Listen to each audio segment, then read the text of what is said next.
normalize wanting to break up with your partner in a long-term relationship? Roko's obviously bae. We've been together for over 6 years. Look at those little babies. Which means we've been through a lot of ups and downs. And we actually had a point about 2 years in where we were going through this really rocky period that I did not know if we were going to make it through. One of my good friends is a marriage and family therapist, and she introduced me to this concept of the 5 relationship stages that every couple goes through.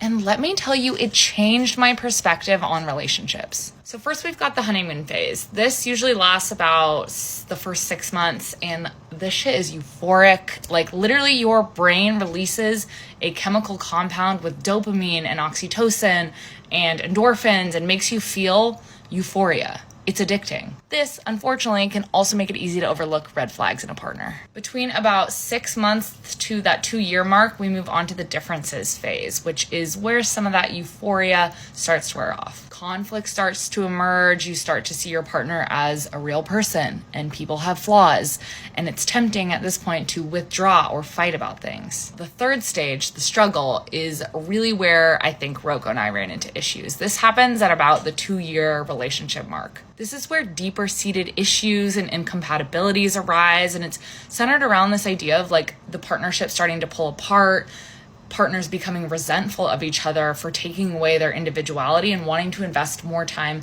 outside of the partnership rather than into it. And this is a common breakup point for couples, but you can get through it with communication, with intentional conflict resolution, and with like really intentionally showing affection. And then comes the repair stage. This usually evolves between that 2 to 5 year mark and is the decision point that couples have to come to after going through all that struggle. You know, they probably feel drained and resentful about the relationship and need to commit to each other. If they want to continue onwards, they both have to put in the effort to grow individually and grow together. And my favorite stage is enduring love. This commonly kicks in at about 5 years. I mean, it's really kind of marks the breakthrough of the repair stage. At this point, you've really chosen each other. You've grown together, you've learned how to communicate, and you get this really strong sense of support from your partner to support you in your individuality. You almost, in a way, re-enter the honeymoon phase. You start to play together again, and it really feels like falling in love again.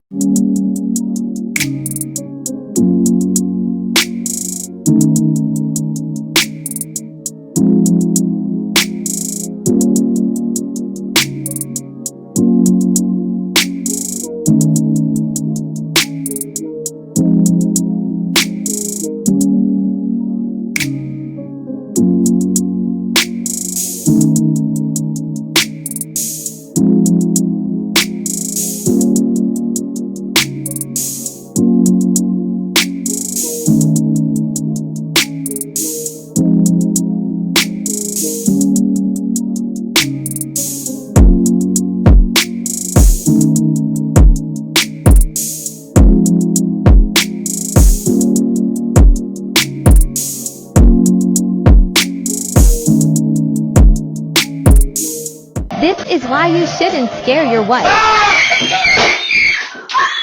Best couple scares video I've ever seen. The wife, amazing survival instincts. She went straight for the kill. She didn't implode. She didn't crumble. She didn't ball up into a crying mess. Just violence. The husband, great defense. Mayweather-like with the head movement, ducking right out of the way.